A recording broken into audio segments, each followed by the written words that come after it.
The day that we scheduled my surgery was so funny because the doctor looked at me and he goes, "How does February 2nd sound?" I went, "Okay, sounds good." Then he says, "Which leg would you like to do first?" Okay, thought for a moment. First I said the left because it's the one that was actually hurting.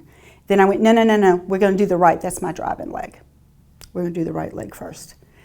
And then I did my pre-op blood work, and a lovely nurse called me. Her name is Barbara. They need to give that woman a raise. She walked me through everything.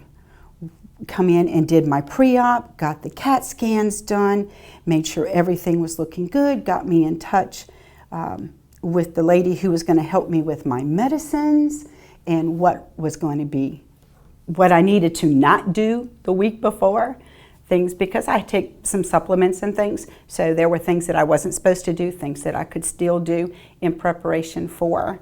And they kept me informed the entire time. I found out the night before what time I needed to be here. I got here. It was fabulous. Everybody was like, "Good morning." At 6 in the morning, they were chipper.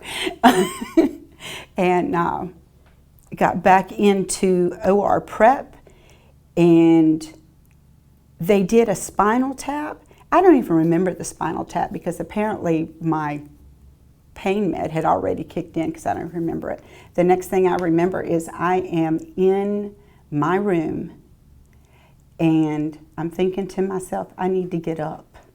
And I got up and I walked. Of course, they give you a little walker that you have to, to walk with. And I was on my way to the bathroom, and the nurse was standing there going, because I was moving so well.